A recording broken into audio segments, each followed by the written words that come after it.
750 chicken, ওর মধ্যে দেব 1 চামচ হলুদ গুঁড়ো, 1 চামচ কাশ্মীরি রেড চিলি পাউডার, লবণ দেব স্বাদ মতন, জিরে গুঁড়ো 1/2 চামচ, গরম মশলা গুঁড়ো 1 চামচ, আদা রসুনের পেস্ট শুকনো লঙ্কা দিয়ে পেস্ট করে নিয়েছি। এর মধ্যে দিয়ে দেবো 1 কাপ দই। দই দিয়ে মাখিয়ে নেবেন ভালো করে। মাখানো হয়ে গেলে ঢাকা দিয়ে আধা ঘন্টার জন্য রেখে দেবো। এখানে চালটা ধুয়ে নিয়েছি, চালটাও আধা ঘন্টার মতন ভিজিয়ে রেখে দেবো।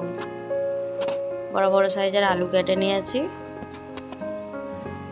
এদিকে ভাতের জলটা চাপিয়ে দেব, তেজপাতা দেব 2টো, দালচিনি, এলাচ, লবঙ্গ, সাই জিরা দিয়ে দেবো 1/2 চামচ, লবণ স্বাদ মতন, আর তেল দিয়েছি 2 চামচ। দিয়ে একবার নাড়াচাড়া করে নেব, দিয়ে ঢাকা দিয়ে দেবো। এখানটা জলটা ফুটুক, ওখানে আলুটা ভেজে নেব। কড়ার মধ্যে তেল দিয়ে দিয়েছি, তেলটা গরম হয়ে গেলে হাই ফ্লেমে আলুগুলো ভেজে নেব। লবণ দেব স্বাদ মতন, আর ফুড কালার দেব 1/2 চামচ ফুড কালার দিয়ে ভেজে নেব।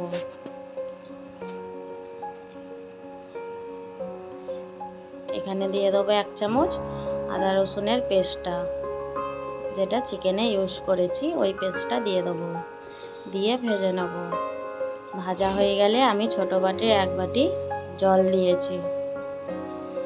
জল দিয়ে গ্যাসের ফ্লেমটা স্লো করে ঢাকা দিয়ে সেদ্ধ করতে দেবো আলুটা। এখানে ভাতের জলটা ফুটে গেছে, দেখুন বন্ধুরা ফুটে গেছে। এখানে ধুয়ে রাখা চালটা দিয়ে দেবো, দিয়ে একবার ভাতটা চালিয়ে নেব। ঢাকা দিয়ে রেখে দেবো। 10 মিনিট পরে বন্ধুরা ভাতটা চেক করে নেব। দেখুন 10 মিনিট পরে আমাদের ভাতটা রেডি হয়ে গেছে। জলটা ঝরিয়ে নেব। এখানে আমাদের আলুটাও রেডি। আলুগুলো তুলে নেব।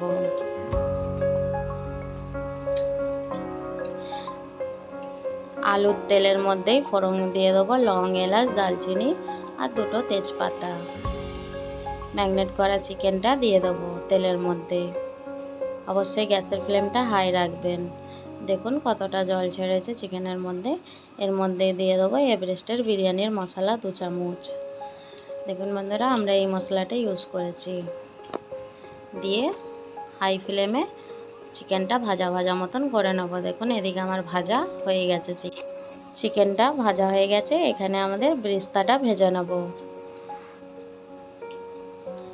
ব্রেস্তাটা সরু সরু করে কেটে ভেজে নেব। দেখুন গ্যাসের ফ্লেমটা স্লো করে দিয়েছি। লাল লাল করে ভেজে নেব বেরেস্তাটা। বেরেস্তা ভাজা হয়ে গেলে এখানে একটা পাত্রের মধ্যে ঢেলে দেবো চিকেন কষা। চিকেন কষার ওপরে আলুগুলো ছড়িয়ে দেবো। বেরেস্তাটা দেখুন বন্ধুরা কত সুন্দর কালার এসছে, কত ঝরঝরে হয়েছে। অর্ধেক বেরেস্তাটা আলুর ওপরে ছড়িয়ে দেব। ওর উপরেই ভাতগুলো দিয়ে দেবো। অর্ধেক ভাত দিয়েছি, 2 লেয়ার করব। দেখুন ওপর দিয়ে বেরেস্তা আর গরম মশলা ছড়িয়ে দিয়েছি, 1 চামচ ঘি। আবার ওপর থেকে বাকি ভাতগুলো ছড়িয়ে দেব।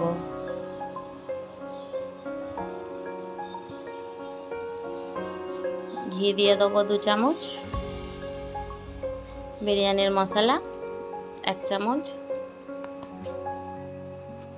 বেরেস্তা, বেঁচে থাকা বেরেস্তাগুলোও ছড়িয়ে দিলাম। এখানে গোলাপ জল, কেওড়া জল, মিঠা আতরে ফুড কালার গুলে ওপর দিয়ে ছড়িয়ে দেব। ঢাকা দিয়ে দিলাম 10 মিনিটের জন্য বন্ধুরা। দমে দিয়ে দেবো। এখানে চাতুটা গরম হয়ে গেলে ওর উপরেই দিয়ে দেবো দমের জন্যে। 10 মিনিট পরে আমাদের বিরিয়ানিটা পুরোপুরি রেডি হয়ে যাবে। ভিডিওটা যদি ভালো লাগে প্লিজ সাবস্ক্রাইব, লাইক, শেয়ার করবেন। কালকে আবার অন্য রেসিপি নিয়ে দেখা হবে। ততক্ষণ আপনারা ভালো থাকুন।